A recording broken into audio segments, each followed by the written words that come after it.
Praise the lord. దేవుని నామమునకు మహిమ కలుగునగాక. ప్రభునందు ప్రియ దైవజనాంగమా, ప్రభువైన యేసుక్రీస్తు వారి యొక్క శుభనామములో మీ ಎಲ್ಲరికీ మీ కుటుంబాలకు శుభములు కలుగునగాక. ప్రియులారా, దేవుడు గత మాసమంతా మనల్ని కాచి కాపాడి మరొక నూతన మాసం ఈ 2020 సంవత్సరం ఆగస్టు మాసంలో మొదటి పునరుద్ధాన పండుగ దినాన్ని, పరిశుద్ధమైన ప్రతిష్ఠితమైన ఆదివారం ఆరాధన దినమును మనకు దేవుడు అనుగ్రహించాడు. ఈ దినమును బట్టి ప్రభువుకు మనం ఎంతైనా రుణస్థులమై ఉన్నాం. ప్రియులారా, ఈ ప్రభు దినమున మనోహరుడైన దేవుని ఆత్మతో సత్యముతో ఆరాధించడానికి ఈ రీతిగా మనమందరం కలిసి లైవ్లో పాలుభాగస్థులమై దేవుని మహిమపరచడానికి ప్రభు ఇచ్చిన భాగ్యాన్ని బట్టి ప్రభువుకు మనం ఎంతైనా రుణస్థులమై ఉన్నాం. ప్రియులారా, ప్రార్థన చేసుకొని నీటి ఈ పరిశుద్ధమైన ఆరాధనను మనము ప్రారంభం చేసుకుందాం. ప్రార్థన. సకల ఆశీర్వాదమునకు కారణభూతుడైనటువంటి మా ప్రియ పరలోకపు తండ్రి, మనోహరుడా, నీ మనోహరమైన ఉన్నతమైన ఘనమైన శ్రేష్టమైన నీ నామమును బట్టి నీకు వందనాలు స్తోత్రాలు చెల్లిస్తున్నామయ్యా. గడిచిన మాసమంతా నీ కృపలో భద్రపరిచి మరొక నూతన మాసంలో, అనగా ఈ మాసం మొదటి ఆదివారం మా జీవితాలకు మీరు అనుగ్రహించి ఆరాధనీయుడైనట్టు నిన్ను, మనోహరుడైన నిన్ను ఆత్మతో సత్యముతో ఆరాధించడానికి, నిన్ను కొనియాడి కీర్తించి శ్లాఘించి ఆరాధించి మహిమపరచడానికి మాకిచ్చిన ఈ దివ్యమైన భాగ్యమును బట్టి నీకు వందనాలు స్తోత్రాలు చెల్లిస్తున్నాం రాజా. ఈ సమయాన్ని మాకు దీవెనకరముగా మార్చండి. పాటల ద్వారా నిన్ను మహిమపరచడానికి, నైనా స్తుతి సింహాసనాన్ని ఆసీనులుగా చేయడానికి మీరు మాకిచ్చిన ఈ భాగ్యాన్ని బట్టి వందనాలు చెల్లిస్తూ యేసు నామములో స్తుతించి వేడుకొని ప్రార్థన చేయొచ్చు. ఈ కూడికను ప్రారంభము చేయుచున్నాము తండ్రి, ఆమేన్. ప్రియులారా, పాటలు పాడి ప్రభు నామాన్ని మహిమపరచుకున్నాం.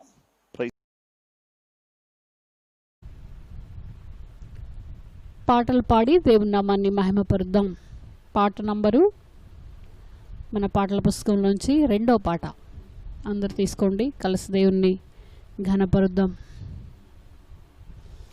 యేసే నా పరిహారీ,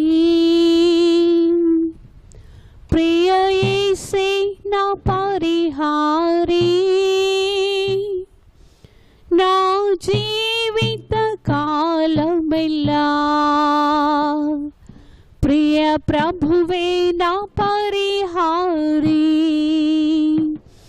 నా జీవిత కాలమెల్లా ప్రియ ప్రభువే నా పరిహారీ, యేసే నా పరిహారీ, ప్రియ యేసే నా పరిహారీ, నా జీవిత కాలమెల్లా ప్రియ ప్రభువే నా పరిహారీ.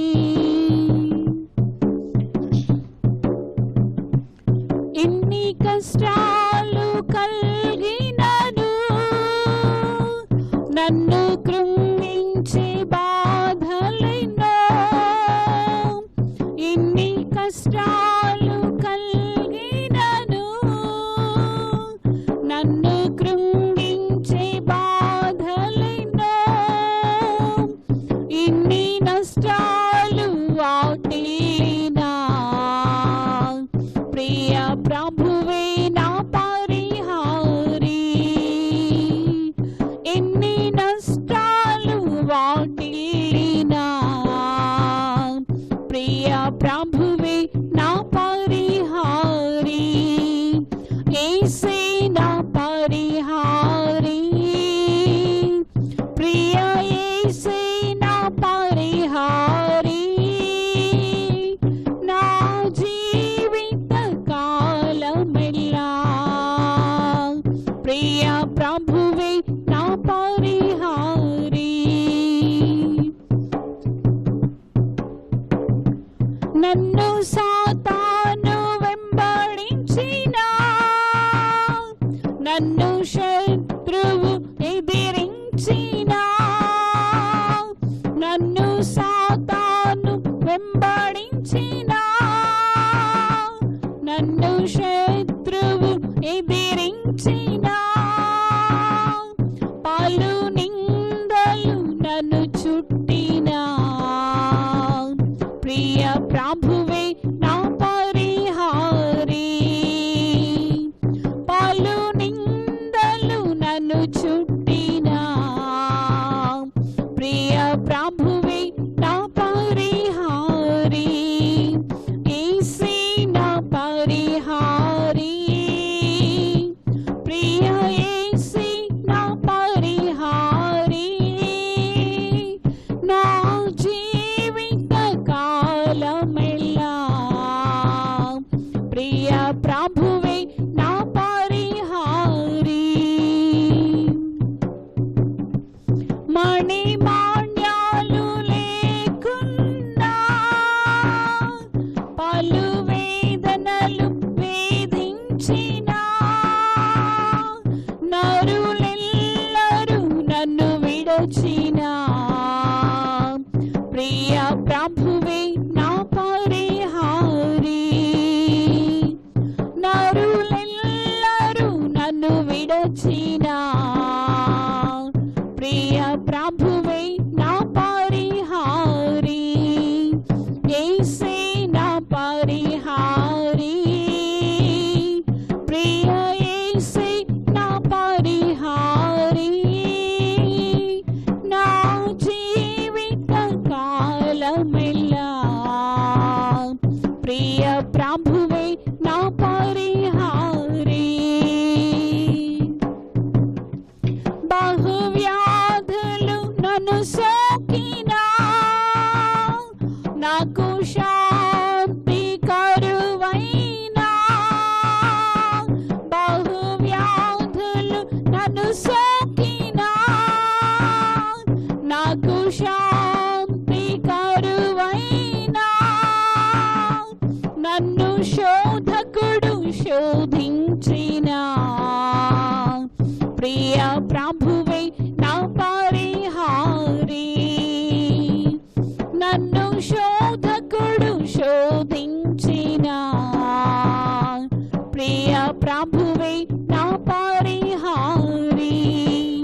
యేసే నా పరిహారి, ప్రియ యేసే నా పరిహారి.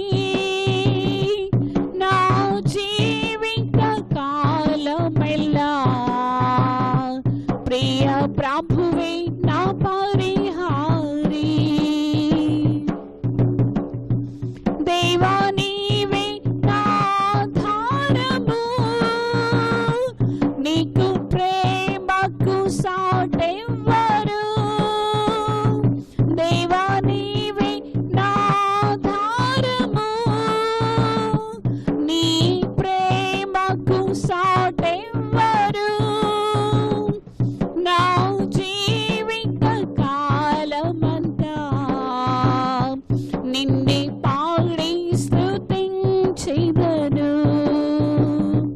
నా జీవిత కాలమంతా నిన్నే పాడి స్తుతించెదను. యేసే నా పరిహారి, ప్రియ యేసే నా పరిహారి.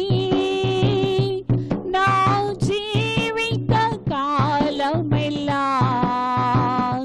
ప్రియ ప్రభువే నా పరిహారి. నా జీవిత కాలమెల్లా ప్రియ ప్రభువే నా పరిహారి. హల్లెలూయా. మరొక పాట పాడదాం. పాట నంబరు 135.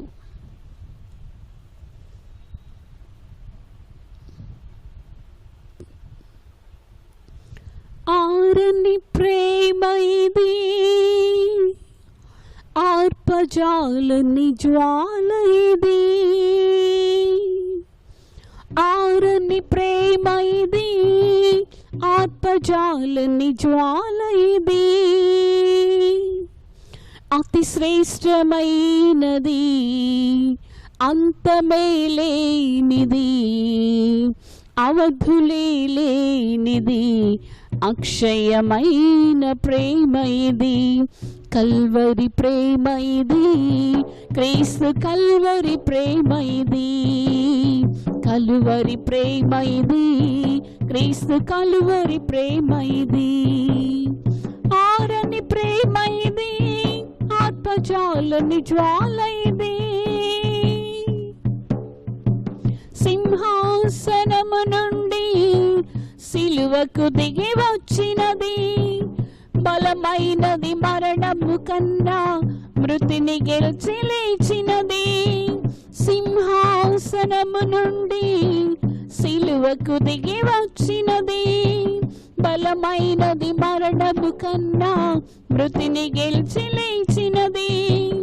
ఇది సజీవమైనది, ఇదే సత్యమైనది, ఇదే నిత్యమైనది, క్రీస్తు యేసు ప్రేమ ఇది.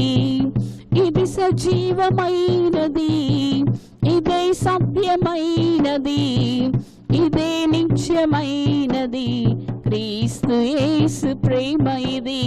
కల్వరి ప్రేమ ఇది, క్రీస్తు కల్వరి ప్రేమ ఇది. కలువరి ప్రేమ ఇది, క్రీస్తు కలువరి ప్రేమ ఇది. ఆరని ప్రేమ ఇది, ఆత్మజాలని జ్వాల ఇది. ఆరని ప్రేమ ఇది, ఆత్మజాలని జ్వాల ఇది. నా స్థానమందు నిలచి నా శిక్షనే భరించి క్రయధనమును చెల్లించి గొప్ప రక్షణనిచ్చినది. నా స్థానమందు నిలచి నా శిక్షనే భరించి క్రయధనమును చెల్లించి గొప్ప రక్షణనిచ్చినది. నాకు విలువ ఇచ్చినది, నన్ను వెలిగించినది. ఆ ఉన్నత రాజ్యమందు నాకు స్థానమిచ్చినది. నాకు విలువ ఇచ్చినది, నన్ను వెలిగించినది. ఆ ఉన్నత రాజ్యమందు నాకు స్థానమిచ్చినది. ఉన్నత ప్రేమ ఇది, అత్యున్నత ప్రేమ ఇది. ఉన్నత ప్రేమ ఇది, అత్యున్నత ప్రేమ ఇది. ఆరని ప్రేమ ఇది, ఆత్మజాలని జ్వాల ఇది. ఆరని ప్రేమ ఇది, ఆత్మజాలని జ్వాల ఇది.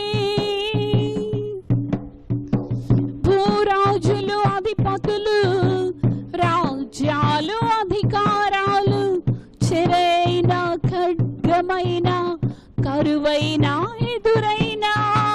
భూరాజులు అధిపతులు, రాజ్యాలు అధికారాలు, చెరైన ఖడ్గమైన కరువైన ఎదురైన.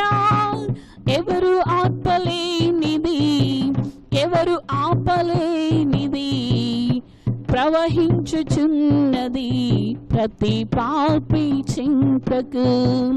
ఎవరు ఆర్పలేనిది, ఎవరు ఆపలేనిది, ప్రవహించుచున్నది ప్రతి పాపి చింతకు. ప్రేమ ప్రవాహమిది, క్రీస్తు ప్రేమ ప్రవాహమిది. ప్రేమ ప్రవాహమిది, క్రీస్తు ప్రేమ ప్రవాహమిది.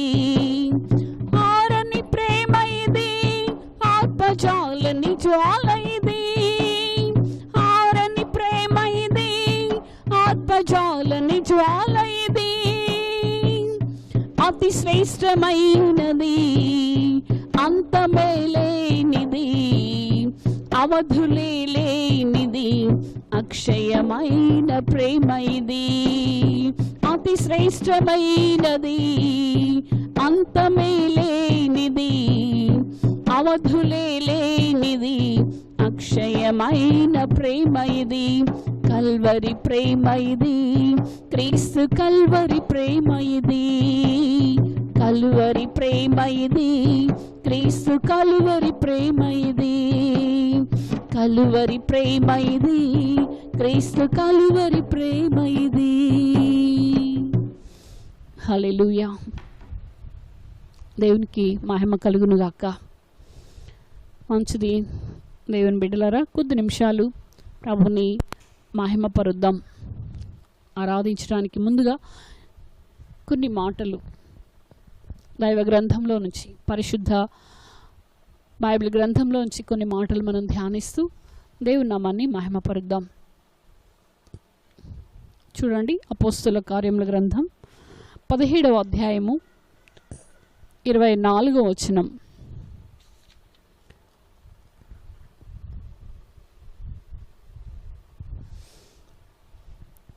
జగత్తును అందలి సమస్తమును నిర్మించిన దేవుడు తానే ఆకాశమునకు భూమికిని ప్రభువైన వాడు, అందరికిని జీవమును ఊపిరిని సమస్తమును దయచేయువాడు గనుక ఏదైనాను కొదువయున్నట్టు మనుషుల చేతులతో సేవింపబడువాడు కాదు. చిన్న ప్రార్థన చేసుకుందాం. అందరూ కూడా పరిశుద్ధాత్మ దేవుని యొక్క సహాయం కోసం వేడుకుందాం. ఆయన మనల్ని నడిపించువాడు, ఆయన మనల్ని బలపరచువాడు, మనకు సహాయం చేయవాడు.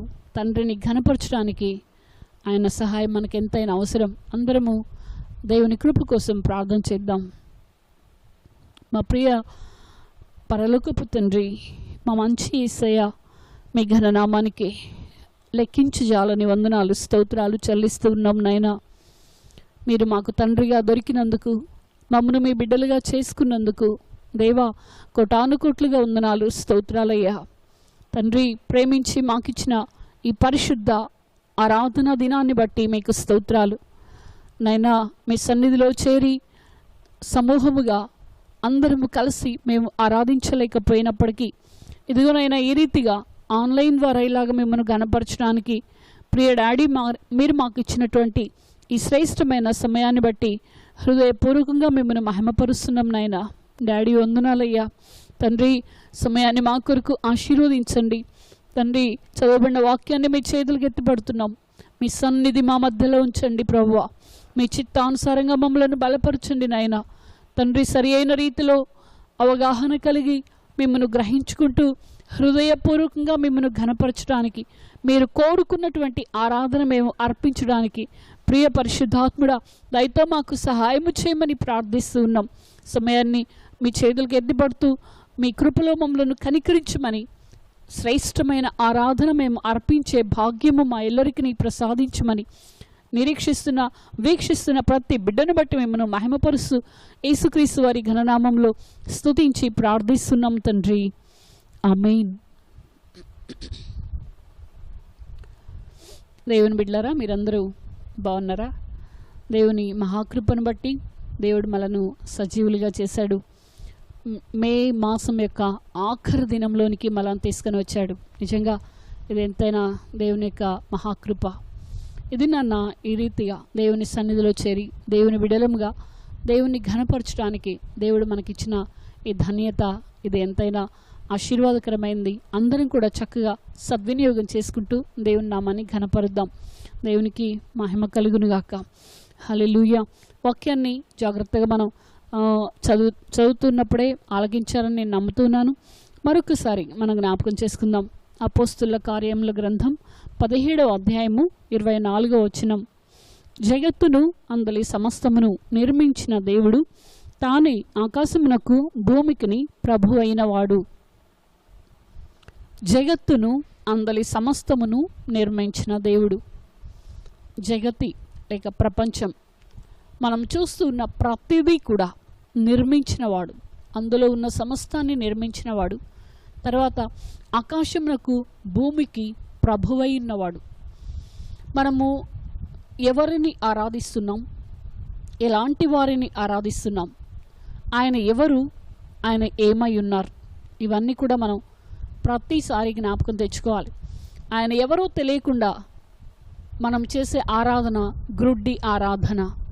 అందుకే ప్రియులరా, ఎవరిని ఆరాధిస్తున్నామో వారి గురించి మనం బాగా తెలుసుకోవాలి. వారిని గురించి మంచిగా మనం ఎరిగి ఉండాలి. అప్పుడే సరి అయిన రీతిలో అవగాహన కలిగి మనం ఆరాధించగలుగుతాం. ఈ దినాన దేవుడు మనకిస్తున్నటువంటి వాక్యం, జగత్తును అందులి సమస్తమును నిర్మించిన దేవుడు తానే ఆకాశమునకు భూమికిని ప్రభు అయినవాడు. ఎవరిని ఆరాధిస్తున్నాం అనేది మనం ఇక్కడ చూస్తున్నాం. ఈ ప్రపంచాన్ని, ప్రపంచంలో ఉన్న సమస్తమును నిర్మించిన దేవుడు. ఎలా? మాటతోనే. సమస్తమును మాటతో, 7 దినాల్లో మాటతో ఆయన నిర్మించాడు. కలుగునుగాక అనగానే అన్నీ కూడా కలిగాయి. కలిగి ఉన్నదేది ఆయన లేకుండా కలగలేదు. అన్నీ కూడా ఆయన మూలముగా, ఆయన ద్వారా కలిగాయి. ప్రియులరా, ఇంకా మనం చూసినట్లయితే ఆకాశమునకు భూమికిని ప్రభు అయిన వాడు అందరికీ జీవమును, ఊపిరిని, సమస్తమును దయచేసే దేవుడు. దేవునికి స్తోత్రం. మనం ఎలాంటి వారిని ఆరాధిస్తున్నాం? ఎవరిని ఆరాధిస్తున్నాం? ఆకాశమునకు భూమికి ప్రభువైన వారిని ఆరాధిస్తున్నాం. అందరికీ, ప్రపంచంలో జగత్తులో ఉన్నటువంటి ప్రతి ఒక్కరికి, వ్యక్తి కావచ్చు, మనుషులు కావచ్చు, పశువులు కావచ్చు, పక్షులు కావచ్చు, జీవముతో చలించే ప్రతి ఒక్కరికి జీవమును, ఊపిరిని, సమస్తమును ఆయన దయచేసే దేవుడు. ప్రియులారా, ఇలాంటి గొప్ప దేవుని మనం ఆరాధిస్తున్నాం. దేవునికి స్తోత్రం. హల్లెలూయా. ప్రియులారా, ఇంకా మనం చూసినట్లయితే ఆయనకు ఏదైనా కొదువై ఉన్నట్టు మనుషుల చేతులతో చేయబడే వాటి వలన ఆరాధించబడేవాడు కాదు, సేవించబడేవాడు కాదు. మనుష్యులు చేతితో కొన్ని వస్తువులు చేస్తూ వాటిని ఆరాధిస్తున్నారు ఈ దినాల్లో. ఆయనకు ఏది కూడా కొదవలేదు, సమస్తము ఉన్నవాడు. ఇంకా మనం చూసినట్లయితే దేవుని యొక్క ఉన్నత స్థితిని ఇంకొంచెం మనం ధ్యానం చేద్దాం ప్రియులారా. మనలాగా దేవునికి ప్రారంభం కానీ అంతం కానీ ఏవి కూడా లేవు. ప్రారంభము లేదు, అంతము లేదు. ఏమీ లేనప్పుడు ఆయన ఉన్నవాడు. అందుకే ఆయన అన్నాడు, నేను ఉన్నవాడను అనే దేవుడను. ఆది అంతరహితుడు, అల్ఫా ఓమేగా. ఎంత గొప్ప దేవుడో మనం చూస్తూ ఉన్నాం. ధ్యానం చేద్దాం జాగ్రత్తగా. ఇంకా మనం చూసినట్లయితే భూమి కానీ విశ్వంలో ఏది లేనప్పుడు, ఎవ్వరూ లేనప్పుడు, దేవదూతలు కానీ మనుష్యులు కానీ ప్రపంచంలో ఏది కూడా ఎవ్వరూ ఏమీ లేనప్పుడు ఆయన ఉన్నాడు ప్రియులరా. ఇంకా మనం చూసినట్లయితే ఆయన దేనికి ఎవ్వరిపై ఆధారపడేవాడు కాదు. ఎవ్వరికి ఆధారపడవలసిన అవసరం లేదు దేనికి కూడా. దేనికోసమైనా ఎవరిపైనైనా ఆధారపడితే ఆయన దేవుడు కాదు. ఆయన నిజంగా ఆయన ఉన్నతమైన స్థితి మనం చూస్తూ ఉన్నాం. దేనిపైన ఎవ్వరి మీద ఆధారపడవలసిన అవసరం లేదు. ఇంకా ప్రపంచాన్ని ఆయనకు అవసరమై సృష్టించలేదండి. ఆయనకు అవసరమై సృష్టించలా. కేవలం ఆయన ఒక్కటే తన మహిమ కోసం ప్రపంచాన్ని సృష్టించాడు. తన కోసం సృష్టించాడు. తను ఘనపరచబడడం కోసం ప్రపంచాన్ని ఆయన సృష్టించాడు ప్రియులారా. దేవునికి స్తోత్రం. హల్లెలూయా. ఇంకా మనం చూసినట్లయితే దేవుని సృష్టి చర్య అంతయు కూడా ఆయన ప్రేమను, ఘనతను తెలియచేస్తున్నాయి. ఈ సృష్టి యావత్తు కూడా, ఈ సృష్టి పట్ల దేవుని యొక్క ప్రేమ, ఆయన యొక్క గొప్పతనాన్ని తెలియచేస్తున్నాయి ప్రియులారా. నిజంగా కవులు అనేటువంటి వారు చాలా చాలా రాస్తూ ఉంటారు. కానీ సృష్టిని చేసినటువంటి సృష్టికర్త యొక్క ఉన్నతమైన స్థితిని మరి ఎంతవరకు వారు గ్రహిస్తారో నాకైతే తెలియదు. కానీ దేవుని యొక్క సృష్టి అంతా కూడా ఆయన ఘనతను ప్రదర్శిస్తుంది. దేవుడు సమస్తానికి మూలమై ఉన్నాడు ప్రియులరా. మన భౌతిక జీవితం కావచ్చు, ఆధ్యాత్మిక జీవితం కావచ్చు, మరియు ఈ లోకం నుంచి మనం పరలోకానికి వెళ్ళిన తర్వాత దేవునితో ఉండే శాశ్వత జీవితం కావచ్చు, ప్రతి విషయానికి మూలం దేవుడే. ప్రతి విషయానికి మూలం ఆయనే ప్రియులరా. అన్నీ దేవుని కోసమే నిర్మించబడ్డాయి. అన్నింటి లక్ష్యం కూడా దేవుడే. దేవునికి స్తోత్రం. హల్లెలూయా. మనం ఎవరిని ఆరాధిస్తున్నామంటే సమస్తమును నిర్మించిన వానిని, ఆకాశమునకు భూమికి ప్రభువైన వానిని, సర్వ సృష్టికర్తని, ఆ ఆద్యంత రహితుని, అల్ఫా ఒమేగా అయిన వానిని, ఉన్న వానిని మనం ఆరాధిస్తున్నాం. ఎప్పుడు ఉన్నవాడు? ఆదిలో ఉన్నవాడు. ఆయనకు మించి ఎవరూ లేనటువంటి వాణ్ణి, అత్యున్నతుడైన వానిని మనం ఆరాధిస్తున్నాం. దేవునికి స్తోత్రం. హల్లెలూయా. ఇంత గొప్ప దేవునితో నిజంగా ఆయన స్థితిని మనం అంచనా వేయడానికి, ఆయన గురించి మనము తలపోయడానికి, ఆయనను ఎవరితోనైనా కానీ పోల్చడానికి ఎట్టి పరిస్థితుల్లో కూడా మనకెవ్వరికీ అర్హత లేదు. అది వీలు కాదు. అలాంటి ఉన్నతమైన దేవునిని మనం ఆరాధిస్తున్నాం ప్రియులరా. ఇంత అద్భుతమైన దేవుని మనం దేవునిగా కలిగి ఉండే భాగ్యాన్ని ఆయన మనకిచ్చినందుకు, ఆయన ఉన్నతమైన గొప్ప స్థితిని బట్టి ఆయనను మనం ఆరాధన చేయాలి. నిజంగా ఆయన మాత్రమే ఘనతకు పాత్రుడు, ఆయన మాత్రమే మహిమకు పాత్రుడు, ఆయన మాత్రమే పూజార్హుడు. ఎందుకు అంటే ఆయనకు పైగా ఎవ్వరూ లేరు, ఆయనకు సాటిగా ఎవరూ లేరు. ఆయన తర్వాత కూడా ఆయన వంటి వారు ఎవరూ రారు. ఆయన మాత్రమే మహనీయుడు, మహాదేవుడు, పూజార్హుడు. దేవునికి స్తోత్రం. హల్లెలూయా. దేవునికి మహిమ కలుగునుగాక. ప్రియులరా, ఇలాంటి అద్భుతమైన దేవునిని ఆరాధించే ప్రజలుగా దేవుడు నన్ను ఎన్నుకున్నాడు. ఎప్పుడో తెలుసా? జగతికి పునాది వేయబడక మునుపే. జగత్తును అందలి సమస్తమును నిర్మించిన దేవుడు ఈ జగతికి పునాది వేయక మునుపే ఆయన నిన్ను నన్ను చూచాడు క్రీస్తులో. దేవునికి మహిమ కలుగునుగాక. నిజంగా ప్రపంచం ఏర్పాటు చేయబడిన తర్వాత ఎన్ని సంవత్సరాలకో మనం పుట్టాం, ఎన్ని కానీ మనమందరం ఆయనకు తెలుసండి. మనలందరినీ ఆయన ఎరిగి ఉన్నాడు. తన కోసము, తన మహిమ కోసం ఆయన మనల్ని చేసుకున్నాడు ప్రియులారా. దేవునికి మహిమ కలుగునుగాక. అందుకే ఆయనకు మనము కృతజ్ఞతలు తెలియచేయాలి. మొదటిగా ఆయన ఏమై ఉన్నాడో దాన్ని బట్టి మనం ఆరాధించాలి.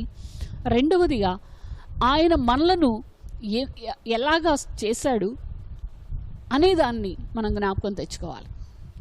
మనకి ఏమి చేశాడు దాన్ని బట్టి మనం ఆయనకు కృతజ్ఞతాస్తుతులు చెల్లించాలి. కీర్తనలతో దేవుని నామమును స్తుతించెదను అంటాడు దావీదు మహారాజు. కీర్తనలతో దేవుని నామాన్ని స్తుతించగలుగుతాం. అయితే కృతజ్ఞతాస్తుతులు చెల్లిస్తే ఆయనకు ఘనతను మనము ఆపాదించగలుగుతాం. దేవునికి మహిమ కలుగునుగాక. హల్లెలూయా. అర్థమైంది కదా? కీర్తనలు పాడుట ద్వారా దేవుణ్ణి స్తుతిస్తూ ఉన్నాం.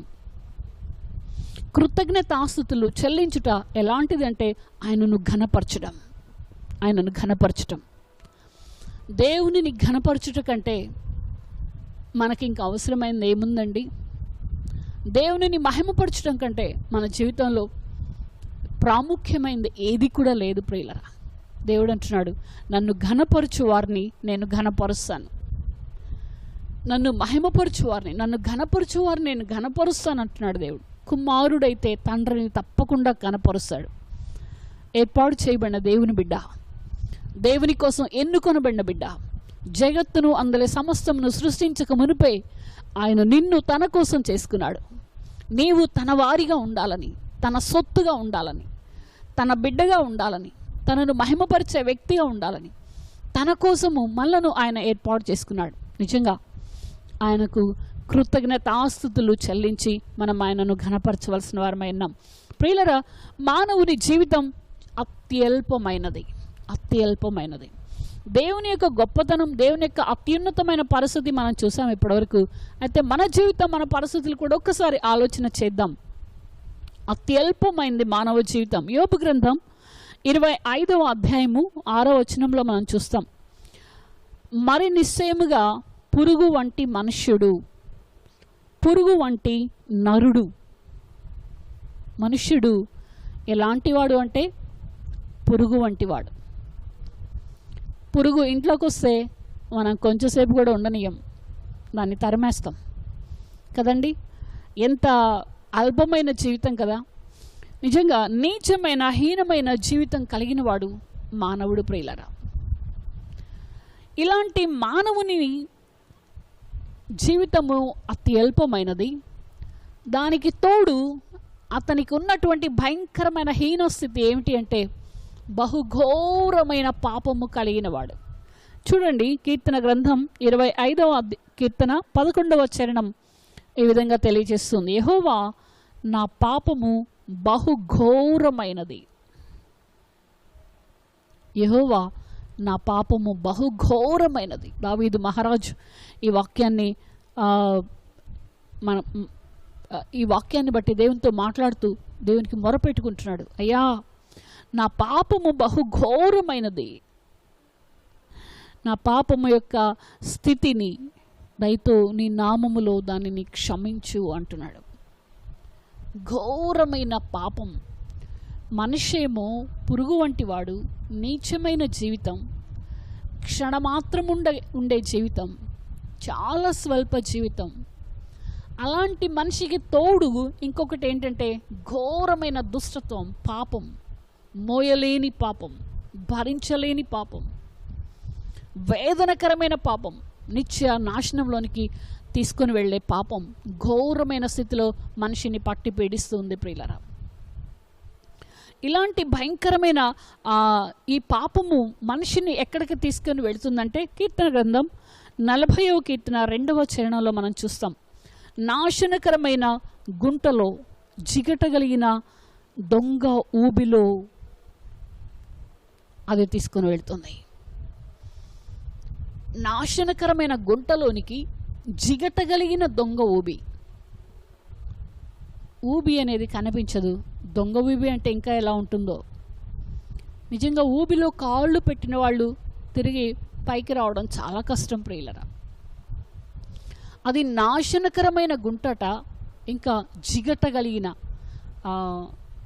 గమ్ముగా జిగటగలిగిన దొంగ ఊబిలో మానవుడు చిక్కుకున్నాడు ప్రియులరా. నిజంగా అలాంటి భయంకరమైన స్థితిలో మానవ జీవితం విలవిల్లాడిపోతూ క్షణానికి ఊబి లోపలికి దిగిపోతూ ఉంటుంది. ఎక్కడికి వెళ్తుందంటే నిత్య నరకాగ్నికి, పాతాళం. భూమి క్రింద ఏముంది అంటే పాతాళం ప్రియులరా. పాతాళానికి దిగి వెళ్ళే జీవితం మానవ జీవితం. రక్షించువాడు లేడు, విడిపించువాడు లేడు. ఎప్పటికీ యుగాలు ఆ భయంకరమైన పాతాళంలో ఈ మనిషి ఆత్మ అల్లాడవలసిందే. తిరిగి మరొక అవకాశము ఏది కూడా లేదు ప్రియులరా. అలాంటి భయంకరమైనటువంటి మానవ జీవితాన్ని దేవాది దేవుడు ఎంతగా కరుణించాడో, ఎంతగా కృప చూపాడో, ఎంతగా కనికరించాడో. నిజంగా ఆయన యొక్క అమోఘమైన ప్రేమ, ఇందాకే మనం చదువుకున్నాం, ఆరని ప్రేమ, ఆర్పజాలని ప్రేమ, మరణము కంటే బలమైన ప్రేమ పాట పాడాం కదా. అతి శ్రేష్టమైన ప్రేమ, అతి ఉన్నతమైన ప్రేమ, అద్భుతమైన ప్రేమ ఆయన మన ఎడల చూపాడండి. ఆయన ఏం చేశాడు తెలుసా? ఉన్నత స్థలములో నుండి తన చెయ్యి చాపి, కీర్తన గ్రంథం 18వ కీర్తన 16వ చరణంలో మనం చూస్తాం. ఉన్నత స్థలం నుండి చెయ్యి చాపి ఆయన నన్ను పట్టుకొనెను.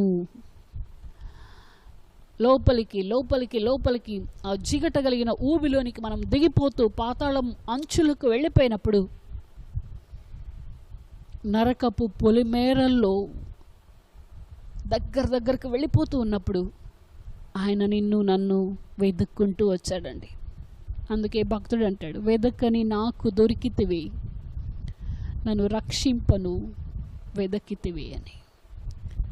మనమైతే ఆ నరకపు పొలిమేరల్లోకి దిగిపోతూ ఉన్నాం. దేవదేవుడు మనలను చూసి మన స్థితి పట్ల జాలిపడి, మనం నశించిపోవట ఎంత మాత్రం ఇష్టం లేక, ప్రియులరా, ఆయన ఉన్నత స్థలం నుండి తన చెయ్యి చాపి మనలను పైకి లేవనెత్తాడు.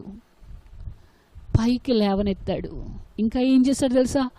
నిలుక ఇయ్యని ఆ గాథ ఊబిలో నుంచి పైకి లేవనెత్తిన తర్వాత మన పాదములు బండ మీద నిలవబెట్టాడు.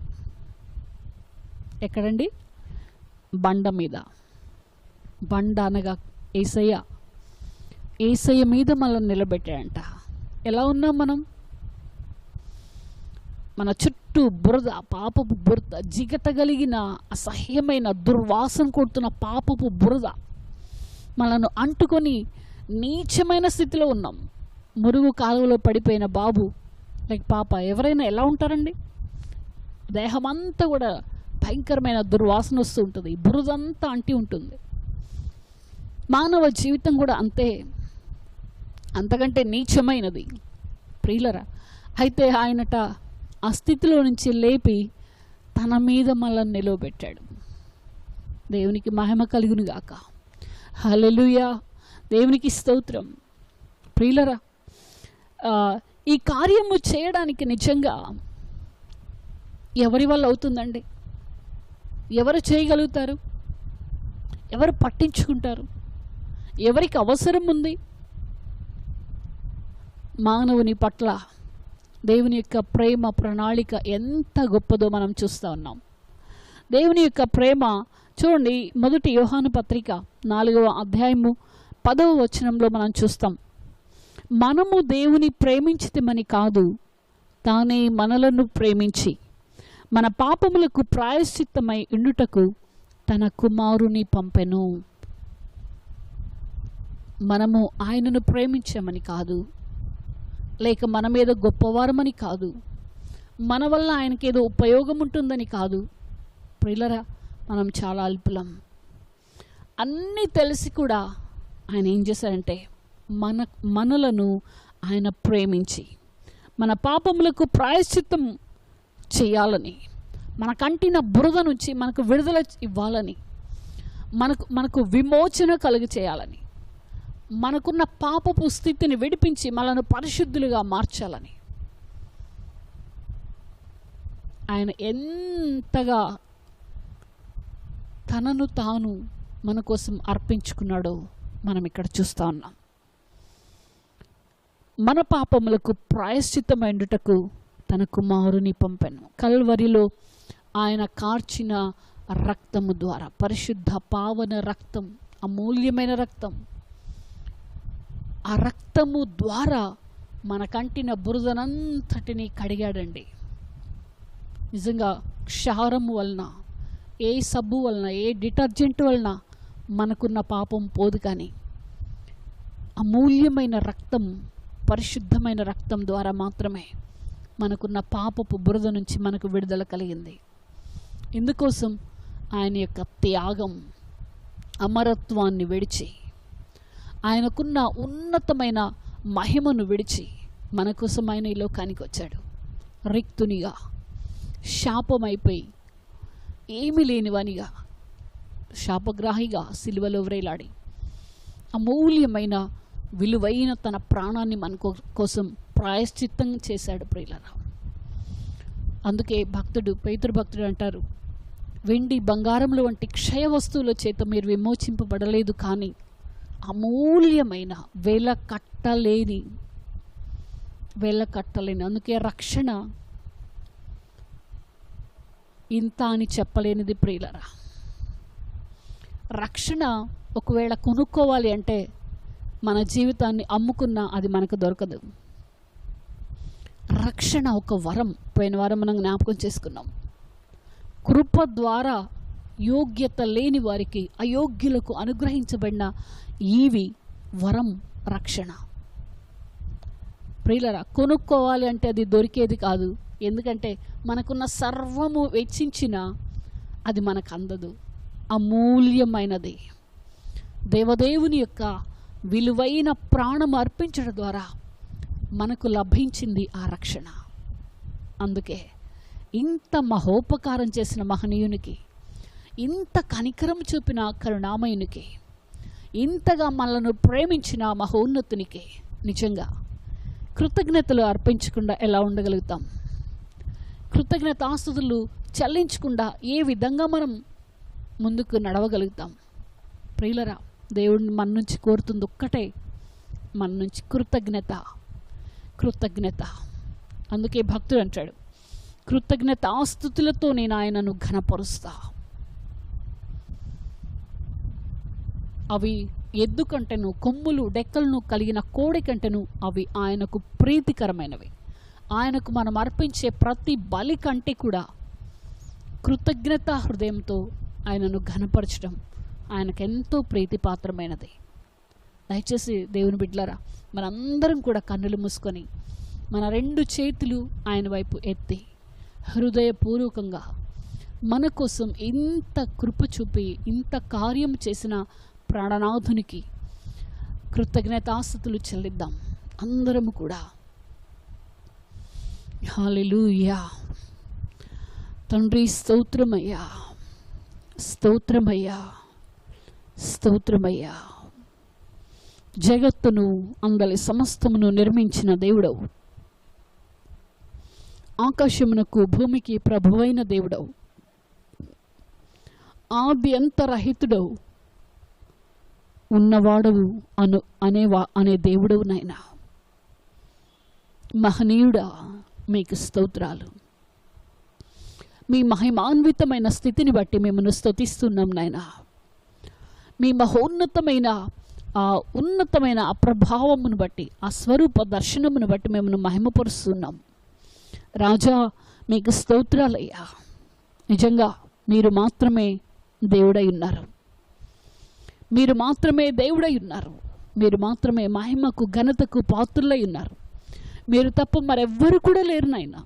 అయ్యా మీకు స్తోత్రాలు, స్తోత్రాలు స్వామి, స్తోత్రాలు నాయనా. మిమ్మల్ని మహిమపరుస్తున్నాం, మిమ్మల్ని ఘనపరుస్తున్నాం, మిమ్మల్ని ఆరాధిస్తూ ఉన్నాం. ఆరాధ్య దైవము నీవని, అధిక స్తోత్రార్హుడవు నీవని, అత్యంత ప్రేమమూర్తివి నీవని మిమ్మల్ని ఘనపరుస్తున్నాం డాడీ. రాజా మీకు స్తోత్రమయ్యా, స్తోత్రమయ్యా. తండ్రి వందనాలు. అత్యధికమైన ఔన్నత్యాన్ని మా ఎడల చూపిన దేవా మీకు వందనాలు అయ్యా. నీచమైన పురుగు వంటి మా జీవితాలు, భయంకరమైన పాపమును, ఘోరమైన పాపమును మూటగట్టుకున్న మా జీవితాలు జిగటగలిగిన ఊబిలోనికి దిగిపోతూ నరకపు పొలిమేరలలో తచ్చాడుతూ మరో క్షణంలో నరకంలో పడి తిరిగి మరెన్నడూ సంతోషం అనేది లేక మరి దేనిని చూడలేని స్థితిలో భయంకరమైన పరిస్థితుల్లో మేము మిగిలిపోయినప్పుడు దేవా మీరు మమ్మను చూచి మాపై జాలిపడి మమ్మను కరుణించి ఎందరికో లేని ధన్యత, ఎందరికో లేని భాగ్యం యేసయ్యా నీ మీద మమ్మలను నిలవబెట్టారయ్యా. మా స్థితినంతటిని బాగు చేసి మమ్మలను పరిశుభ్రపరచడానికి, పరిశుద్ధులుగా మార్చడానికి, సియోను కొండకు వారసులుగా మార్చడానికి ప్రభువా మా కోసం మీరు ప్రాయశ్చిత్తమయ్యారు. అమూల్యమైన మీ రక్తాన్ని మా కోసం చిందించి మాకు విడుదల ఇచ్చారు నాయనా. తండ్రి కోట్ల కోట్ల స్తోత్రాలు, కృతజ్ఞతాస్తుతులు మేము అర్పిస్తున్నామయ్యా. దేవా మీకు స్తోత్రాలు. నిజంగా భక్తుడు అంటున్నాడు, ఏమి తీసుకుని వచ్చి నేను యెహోవాను దర్శింతును, ఏమి తీసుకుని వచ్చి మహోన్నతుడైన నా దేవునికి నా మొక్కుబడులు అర్పించుదును అంటున్నాడు. నిజమే ప్రభువా, ఏమి తేయగలం, ఏమి ఇవ్వగలం?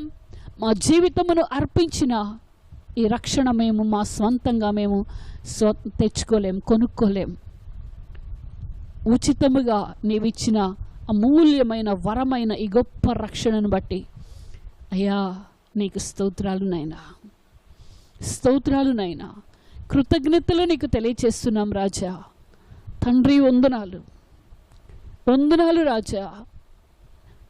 నీ నామమునకు మహిమను మేము అర్పిస్తున్నాం డాడీ, నీ నామమును మేము ఘనపరుస్తున్నాం డాడీ. ఓ పూజార్హుడా వందనాలు యేసయ్యా. ఓ మహనీయుడా మీకు మహిమను ఆరోపిస్తున్నాం నాయనా. రాజా మీకు స్తోత్రం. అందరం అలాగా ప్రభుని ఘనపరుస్తూ మన హృదయంలో ఉన్న కృతజ్ఞతా భావాన్ని ఆయన పాదాల చెంత పెడదాం. నీవు చేసిన ఉపకారములకు నేనేమి చెల్లింతును, నీవు చేసిన ఉపకారములకు నేనేమి చెల్లింతును. ఏడాది కోడెలనా, వేలాది పొట్టేళ్ళనా, ఏడాది కోడెలనా, వేలాది పొట్టేళ్ళనా, నీవు చేసిన ఉపకారములకు నేనేమి చెల్లింతును. వేలాది నదులంత విస్తార తైలము నీకిచ్చిన చాలునా, వేలాది నదులంత విస్తార తైలము నీకిచ్చిన చాలునా, గర్భఫలమైన నా జ్యేష్ఠ పుత్రుని నీకిచ్చిన చాలునా, గర్భఫలమైన నా జ్యేష్ఠ పుత్రుని నీకిచ్చిన చాలునా, నీవు చేసిన ఉపకారములకు నేనేమి చెల్లింతును. మరణ పాత్రుడనైయున్న నాకై మరణించితివి సిలువలో, మరణ పాత్రుడనైయున్న నాకై మరణించితివి సిలువలో, కరుణ చూపి నీ జీవ మార్గాన నడిపించుము యేసయ్యా, కరుణ చూపి నీ జీవ మార్గాన నడిపించుము యేసయ్యా, నీవు ఉపకారములకు నేనేమి చెల్లింతును. విరిగి నలిగిన బలి అర్పణముగా నా హృదయమర్పింతును, విరిగి నలిగిన బలి అర్పణముగా నా హృదయమర్పింతును. కపట మనసు లేకుండా హృదయాన్ని నీకిచ్చిన చాలునా, కపట మనసు లేకుండా హృదయాన్ని నీకిచ్చిన చాలునా, నీవు చేసిన ఉపకారములకు నేనేమి చెల్లింతును.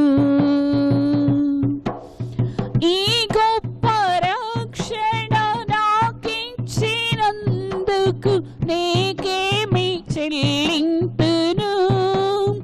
ఈ గొప్ప రక్షణ నాకిచ్చినందును నీకేమి చెల్లింతును. రక్షణ పాత్రను చేబూని నిత్యము నిన్ను వెంబడించేదను, రక్షణ పాత్రను చేబూని నిత్యము నిన్ను వెంబడించేదను. నీవు చేసిన ఉపకారములకు నీకేమి చెల్లింతును.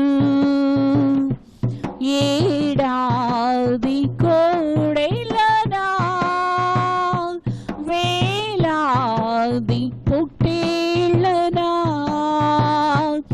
ఏడాది కోడెలనా వేలాది పొట్టేళ్ళనా నీవు చేసిన ఉపకారములకు నీకేమి చెల్లింతును.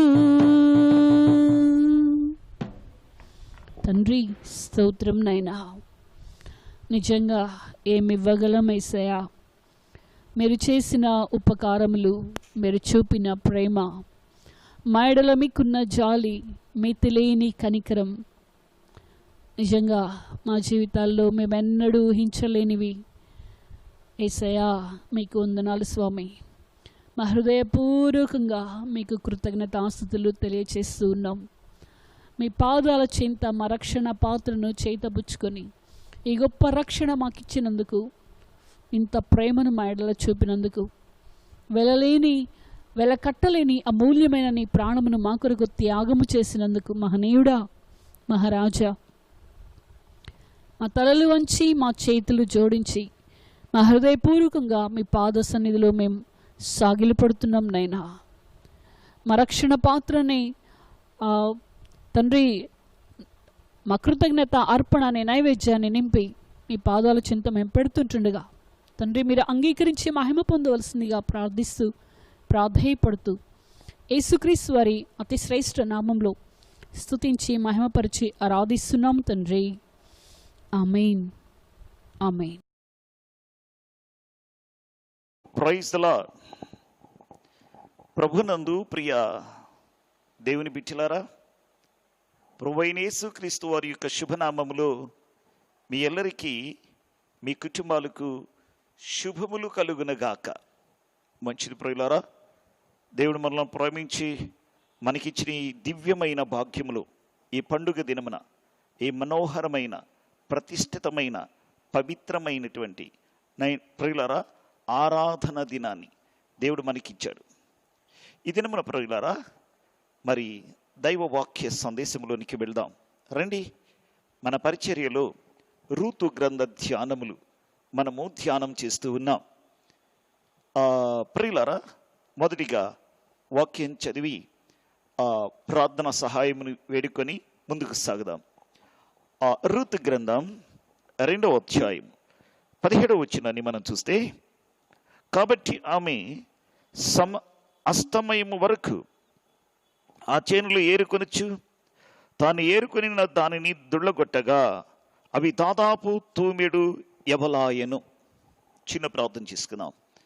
ప్రేమమైడ చదవబడిన లేఖనాన్ని మా కొరకు ఆశీర్వదించండి ప్రభు. మీరు విరవండి, మాకు వడ్డించండి. ఈ చదవబడిన వాక్కులో ఉన్న సృజనాత్మకమైన శక్తి వింటున్న ప్రతి బిడ్డ మీదకి అది ప్రవహించినగాక. నీ నామం మహిమ పరచుకోండి.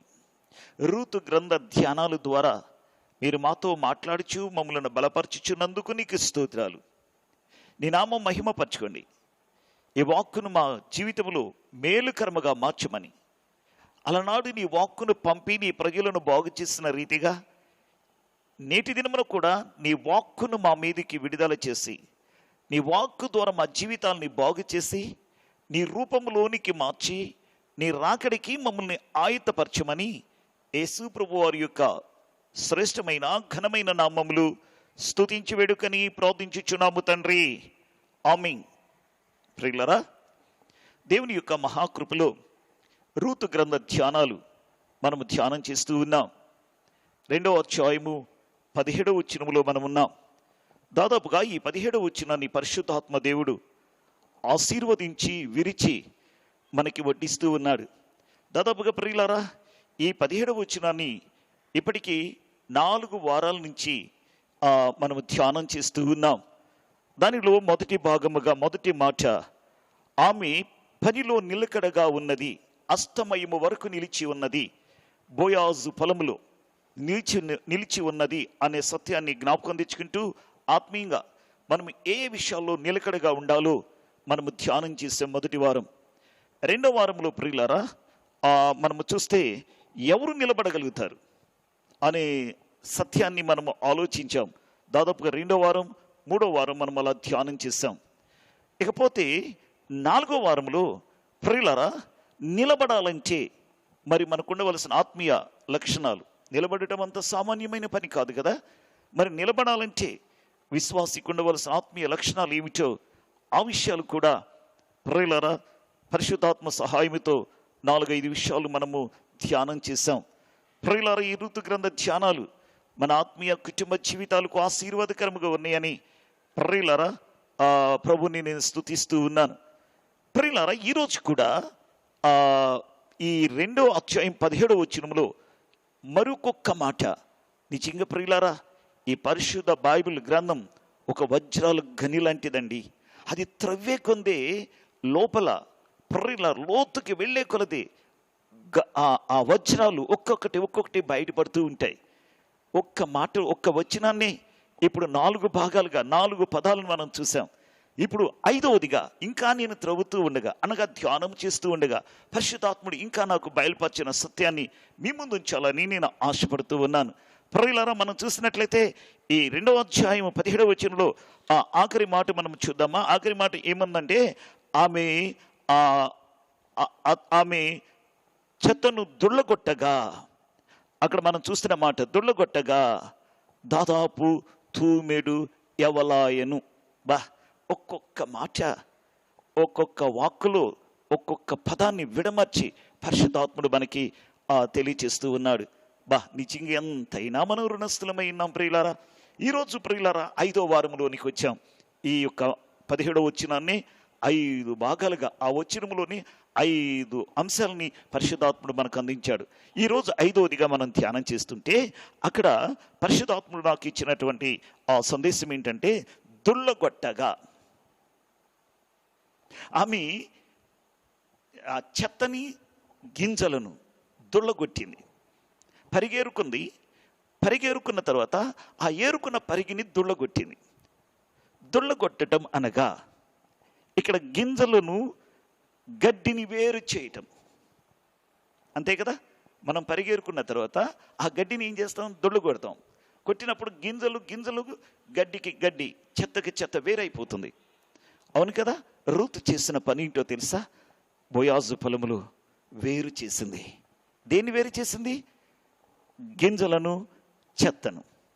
అవునండి, వేరు చేయుట, దుళ్ళగొట్టట అనగా వేరు చేయుట. అవును కదా. దీనిని మనం ఇంకా చెప్పుకోవాలంటే ప్రత్యేకపరిచెను. ప్రైజ్ లా. ఇంకా శ్రేష్టమైన పదం ఏంటంటే ప్రత్యేకపరిచెను. అవునండి, రూతు శ్రేష్టమైనటువంటి ధాన్యమును, ఆ చెత్తని వేరు చేసింది అనగా ప్రత్యేకపరిచింది అని అర్థం. ప్రత్యేకపరచుట. Praise Lord. ఈరోజు మన అంశం ప్రత్యేకపరచుట, దొళ్ళగొట్టట అనగా ప్రత్యేకపరచను. అవునండి, సంఘములో కొందరు గింజల్ని విడిచిపెట్టి గడ్డిని మోసుకొని వెళ్ళేవారు ఉన్నారండి.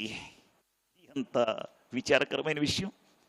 సంఘానికి వచ్చిన ఆత్మీయ బిడ్డలంతా చాలామంది శ్రేష్టమైన విత్తనాలని, ఆ గింజల్ని విడిచిపెడుతున్నారు, పనికిరాని చెత్తను మోసుకొని వెళుతున్నారండి. అంటే అర్థం ఏంటో తెలుసా? వస్తారు, వాక్యం వింటున్నట్లే ఉంటారు. ప్రియులారా, వాక్యములు ఉన్న పరమార్థాన్ని ఇక్కడ విడిచిపెడతారు. ఆ సేవకుని యొక్క భాష బాగుండలేదనో, సేవకుడు కూర్చున్న వైఖరి బాగుండలేదనో, లేకపోతే సేవకుడు ఏదో కొన్ని పిట్టకథలు చెబుతున్నాడనో, ఉపమానాలు చెబుతున్నాడనో, లేక సేవకునిలో వాక్యంలో ఏదైనా చిన్న లోపాలని పట్టుకుని ఆ చెత్తనే మోసుకెళ్ళేవారు ఎక్కువగా ఉన్నారు. కానీ ఆ వాక్యములో ఉన్న సత్యాన్ని, ఆ గింజలను అనగా శ్రేష్టమైనటువంటి విత్తనాలని మోసుకెళ్ళేవారుగా లేరండి. రూత్ చేసిన పని ఏంటో తెలుసా?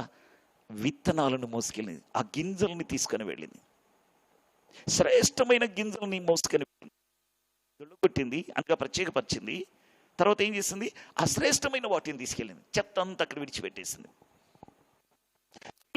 ఈరోజు సంఘములోకి వచ్చిన మనము దైవ వర్తమానమును వింటున్నప్పుడు పనికి మాలిన చెత్తంతా మనం విడిచిపెట్టాలి.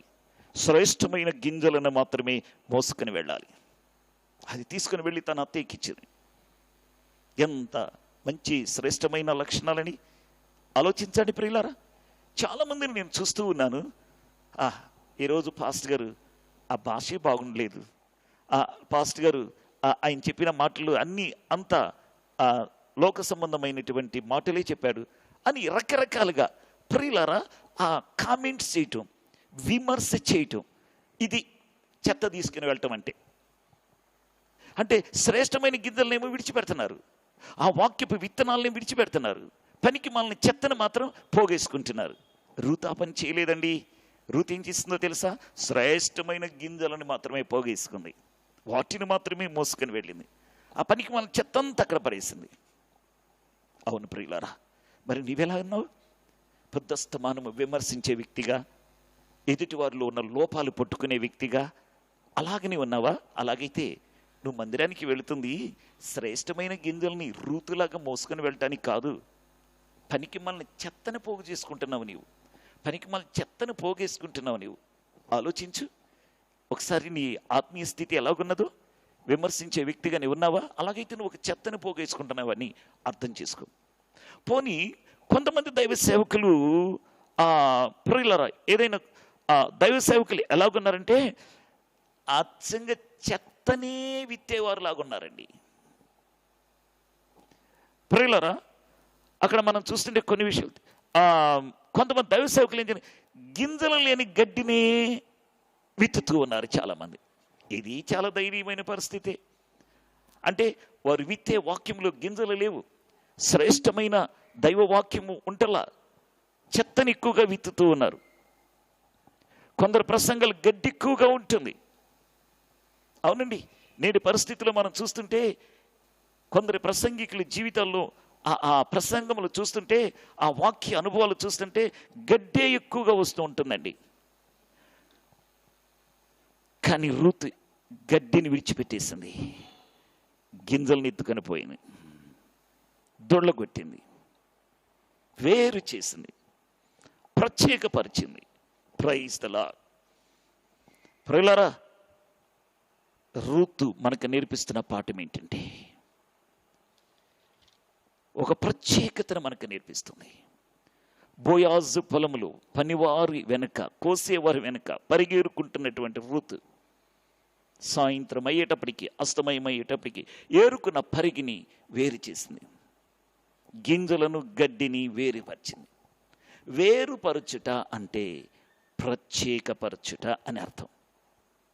అవును ప్రియులారా, అపోస్తుల కార్యములు లేఖనాల్లో మనం పరిశోధన చేస్తే, అపోస్తుల కార్యములు మనం చూస్తే 2వ అధ్యాయం, అపోస్తుల కార్యములు 2వ అధ్యాయము 40వ వచనాన్ని మనం చూడండి.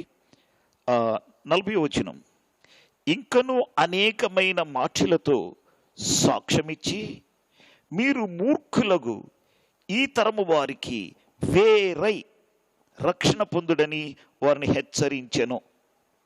మూర్ఖులకు, ఈ తరము వారికి వేరై, వేరై అంటే ప్రత్యేకించబడి, సపరేషన్, ప్రత్యేకించబడి. ఆహా, ఎంత చక్కని మాట. ఇంకొక మాట మనం చూద్దామా? ఆదికాండమును మనం చూస్తే మొట్టమొదటిగా దేవుడు ఆదికాండము 1వ అధ్యాయంలో మనం చూస్తే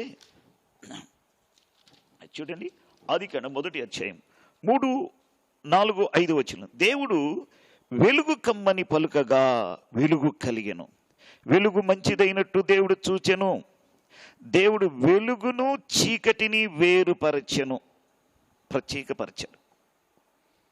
మొట్టమొదటి గ్రంథంలో మనం చూస్తున్నాం, దేవుడు వెలుగుని చీకటిని వేరుపరచెను, ప్రత్యేకపరిచాడు.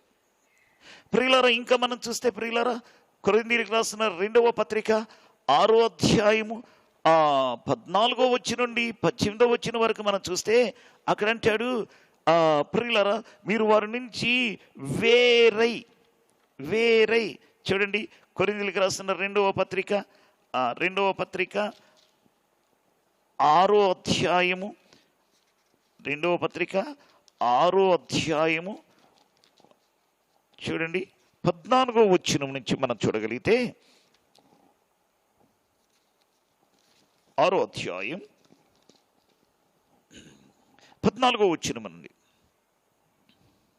మీరు అవిశ్వాసులతో జోడుగా ఉండకుడి, నీతికి దుర్నీతితో ఏమి సాంగత్యము, వెలుగునకు చీకటితో ఏమి పొత్తు, క్రీస్తునకు బెలియాలతో ఏమి సంబంధము, అవిశ్వాసితో విశ్వాసికి పాలెక్కడిది, దేవుని ఆలయమునకు విగ్రహములతో ఏమి పొందిక, మనము జీవముగల దేవుని ఆలయమై ఉన్నాము. అందుకు దేవుడు ఇలాగ సెలవిచ్చుచున్నాడు, నేను వారిలో నివసించి సంచరించును, నేను వారి దేవుడినయ్యుందును, వారు నాకు ప్రజలయ్యుందురు, కావున మీరు వారి మధ్య నుండి బయలువెడలి ప్రత్యేకముగా ఉండుడి. Praise the Lord. ప్రత్యేకముగా ఉండుడి. ఆదికాండం 1వ అధ్యాయము 3-4 వచనాల్లో మనం చూస్తే దేవుడు వెలుగును చీకటిని ప్రత్యేకపరిచాడు, వేరు చేశాడు. కొరింథీ సంఘానికి రాస్తూ అంటున్నాడు, వారిలో నుండి బయలుదేరి మీరు ప్రత్యేకంగా ఉండండి. ప్రియులారా, ఈ మాటలన్నింటిని బట్టి చూస్తే మన పట్ల దేవునికి ఉన్న ఉద్దేశం ఏంటంటే, ప్రగాఢమైన కోరిక ఏంటంటే, ఒక విశ్వాసి ప్రత్యేకంగా జీవించాలని దేవుని చిత్తమండి. ప్రత్యేకంగా జీవించాలనేది దైవ చిత్తమై ఉన్నది. ఇంకొక మాట చూద్దామా? లేవీకాండంలో మనం చూస్తే 20వ అధ్యాయం, లేవీకాండం 20వ అధ్యాయం 20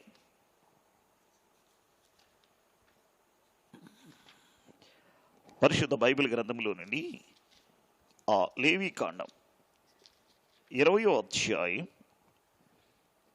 26వ వచనం మనం చూద్దామా?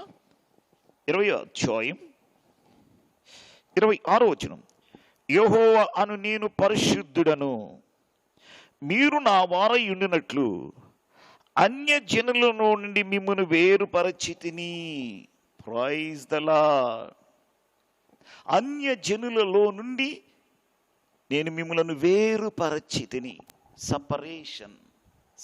సపరేషన్ ప్రత్యేకపరచాడు, వేరుపరచాడట. అన్యుల్లో నుండి మిమ్మల్ని నేను వేరుపరచితిని. 1 పేతురు పత్రిక 1వ అధ్యాయం 14 అంటాడు, మీరు పరిశుద్ధులై ఉండాలని, అది దేవుని చిత్తమని ఆయన మాట్లాడుతున్నాడు. Praise the Lord. దేవునికి స్తోత్రం కలుగునగాక. కాబట్టి ప్రియులారా, ఈ మాటలన్నిటిని బట్టి మనం చూస్తుంటే రూతు మనకి నేర్పిస్తున్న పాఠం, గింజలను గడ్డిని వేరు చేశారు. మన జీవితంలో కూడా ఒక ప్రత్యేకమైన జీవితమును మనం జీవించాలి. ప్రభువులోకి వచ్చిన తర్వాత మనలో ఒక ప్రత్యేకతను ప్రభు చూస్తున్నాడు. మనలో ఉన్న చీకటికి వెలుగుకి ఇక పొత్తు లేదు. ఇక చీకటికి పొత్తు లేదు. చీకటి వెలుగు వేరు చేయబడాలి. అవిశ్వాసతో విశ్వాసిగా మనము వేరైపోవాలి. వారిలో నుండి బయలుదేరి ప్రత్యేకంగా ఉండండి. రక్షించబడిన విశ్వాసిగా ఒక ప్రత్యేకత దీని నుండి మనం ప్రత్యేకంగా ఉండాలి. ఏ విషయాల్లో మనం ప్రత్యేకంగా ఉండాలి? బైబిల్లో చాలా విషయాలు ఉన్నాయి.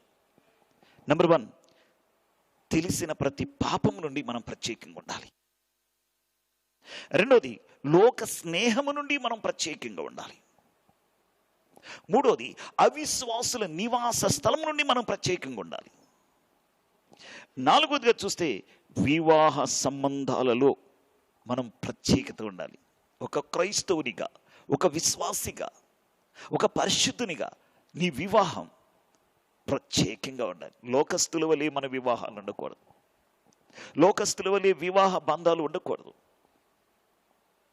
దేవుని నమ్మిన బిడ్డలమైన మనము మన బిడ్డలకి ఒక ప్రత్యేకమైన రీతిలో మన వివాహాలు ఉండాలి.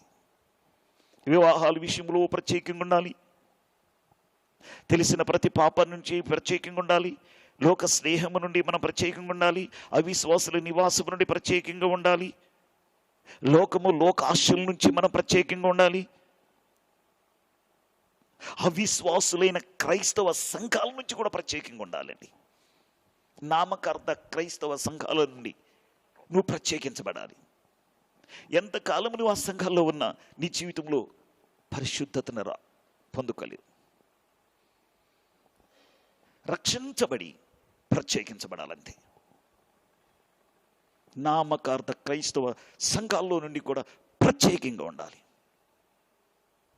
లోకం యొక్క కట్టుబాట్లు, వ్యాపార సంబంధాలు, వీటన్నిటిలోంచి మనం ప్రత్యేకంగా ఉండాలి.